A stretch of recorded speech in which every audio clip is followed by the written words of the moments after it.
Praise the lord. దేవుని నామానికి స్తోత్రం కలుగును గాక. సామెతల గ్రంథం 9వ అధ్యాయం 11వ వచనాన్ని మనం చదువుకుందాం.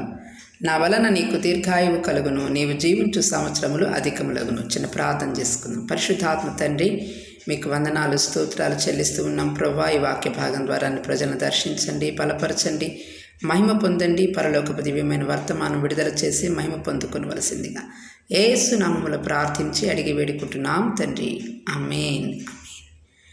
ప్రియులారా, మరి భక్తుడైనటువంటి సొలొమోను ద్వారా దేవుడు మనకిస్తున్నటువంటి అద్భుతమైనటువంటి వాగ్దానం ఏంటి అంటే, నా వలన నీకు దీర్ఘాయువు కలుగును.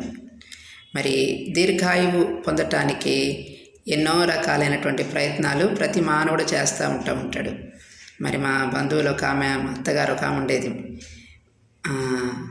మరి తనకి 80 ఏళ్ళు వచ్చినా కూడా ఇంకా తనకి బలం ఉండాలి, తను బ్రతకాలి అన్న ఆశతోటి మాట్లాడితే చింట్లో పిల్లలకి తెచ్చినా తేకపోయినా మాత్రం పోయి టానిక్లు అవి ఇవి తీసుకొచ్చుకొని వాడుకుంటూ ఉండేదంట. మరి చెప్తూ ఉండేవాళ్ళు.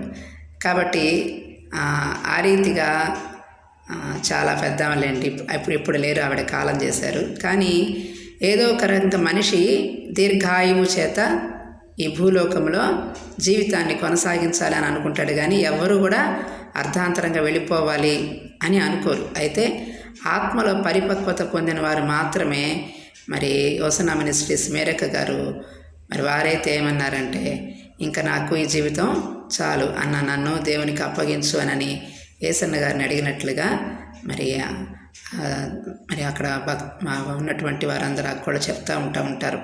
కాబట్టి నన్ను దేవునికి అప్పగించు. ఆ మనసు ఏంటి అంటే, వారి యొక్క హృదయము ఈ భూమి మీద, ఈ భూలోకపు ఆశలన్నిటి మీద, దీని మీద కూడా లేదు. ఈ భూమి మీద చేయవలసినంత పని చేసి ఇంకా ముగించేసరికి వాళ్ళ మనసు ఎక్కడ ఉంటుంది అంటే పరలోకం మీదే ఉంటుంది. అందుకని మీరు పైనున్న వాటినే వెదకుడి అని దేవుని వాక్యాలు వ్రాయబడతావు. నువ్వు భూ సంబంధివైనా నీవు క్రీస్తులో రక్షించబడిన తర్వాత నీవు పరసంబంధిగా మార్చబడతావు. అంటే పరలోక పౌరసత్వానికి నువ్వు వారసురాలివి.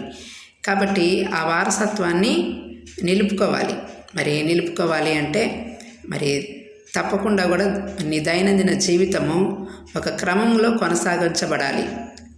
కొనసాగించబడితే క్రమం కలిగిన వారు ఎప్పుడు కూడా వాళ్ళు ఓడిపోరు.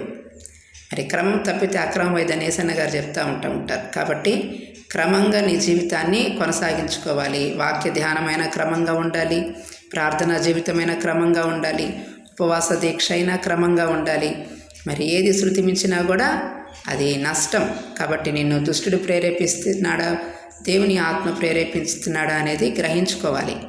కాబట్టి ఒక్కోసారి మనకు దేవుని ఆత్మే మనకు అన్నీ బోధిస్తున్నట్టుగా అనిపించేది అది, కానీ భ్రమపరిచే ఆత్మ కూడా అచ్చం దేవుని ఆత్మ మాట్లాడినట్లుగానే మాట్లాడతాడు. చాలామంది కూడా దాదాపుగా 90% మంది, 99% మంది కూడా భ్రమపరిచే ఆత్మ చెప్పే మాట విని అదే దేవుడు స్వరం అనుకొని భ్రమపడుతుంటారు. కాబట్టి అది అంత డేంజరస్ స్పిరిట్ అన్నమాట.